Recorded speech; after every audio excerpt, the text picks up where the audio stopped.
আসসালামু আলাইকুম dear viewers, আপনারা সবাই কেমন আছেন? আমি আজকে আপনাদের সাথে একটা লিটারেরি টার্ম নিয়ে আলোচনা করব, সেটা হচ্ছে অ্যালিগরি অর্থাৎ রূপক। এই অ্যালিগরি নিয়ে আজকে আমি মূলত আলোচনা করব। তো শুরু করা যাক। An allegory is a literary form in which one story is told in the disguise of another story. অর্থাৎ অ্যালিগরি হচ্ছে একটি সাহিত্যিক রূপ যেখানে মূলত একটি গল্প অন্য একটি গল্পের ছদ্মবেশে বলা হয়।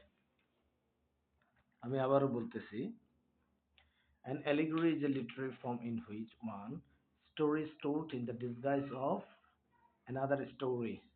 অর্থাৎ অ্যালিগরি হচ্ছে সাহিত্যের একটা রূপ যেখানে মূলত একটি গল্প অন্য একটি গল্পের ছদ্মবেশে বলা হয়।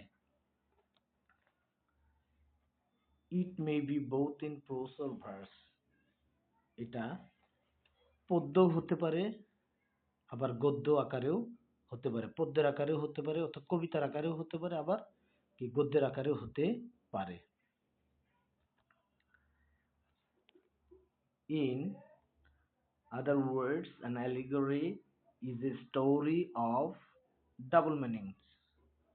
অন্য কথায় বলতে গেলে রূপক হলো একটি দ্বৈত অর্থের গল্প, অর্থাৎ দুটি অর্থ থাকবে রূপকে। এলিগরিতে দুইটা অর্থ থাকবে, the primary meaning and the secondary meaning.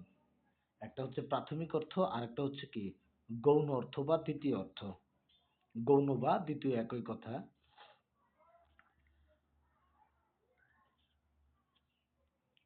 The secondary meaning may be moral, social, political or satirical. অর্থাৎ দ্বিতীয় অর্থ হতে পারে নৈতিক, সামাজিক, রাজনৈতিক অথবা ব্যঙ্গাত্মক। The characteristics are often personification of such abstraction as greed, envy, charity, fortitude, etc. অর্থাৎ এটার বৈশিষ্ট্যগুলো মূলত লোভ, হিংসা, দাতব্য, দৃঢ়তা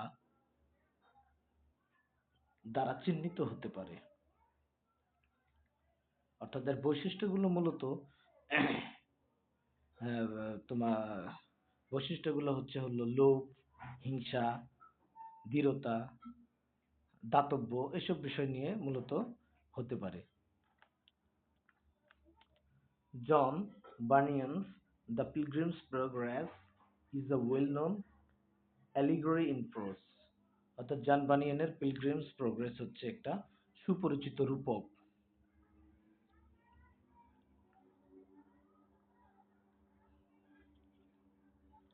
On the surface level, it tells the story of a person who journeys from one city to another city.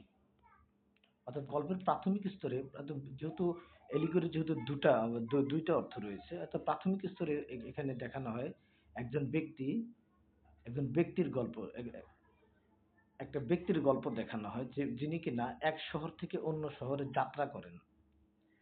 But on the deeper level, the problems he encounters represent the obstacles that a good Christian must overcome to lead a godly life. কিন্তু গভীর স্তরে সে যে সমস্যাগুলোর সম্মুখীন হয় তাই এই বাধাগুলিকে প্রতিনিধিত্ব করে, যা একজন ভালো খ্রিস্টানকে ঐশ্বরিক জীবন যাপন করার জন্য অতিক্রম করতেই হবে।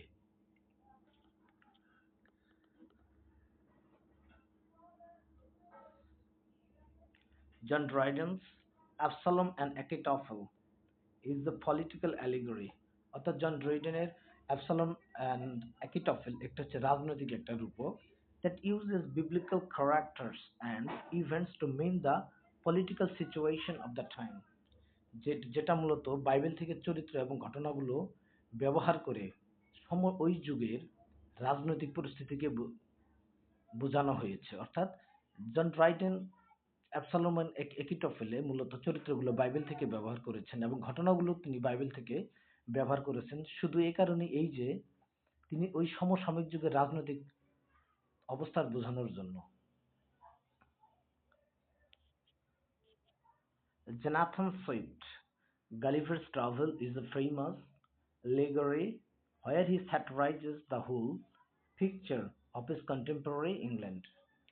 অর্থাৎ জনাথন সুইফটের গালিভার্স ট্রাভেল একটা হচ্ছে বিখ্যাত একটা রূপক, যেখানে তিনি সমসাময়িক যুগের ইংল্যান্ডের সম্পূর্ণ একটি কি ব্যঙ্গাত্মক চিত্র তুলে ধরেছেন। ডিয়ার ভিউয়ার্স, ক্লাসটি কেমন লাগলো আমাকে আপনারা কমেন্টস করে জানাবেন, আর পারলে আমার চ্যানেলটাকে সাবস্ক্রাইব করবেন। আল্লাহ হাফেজ।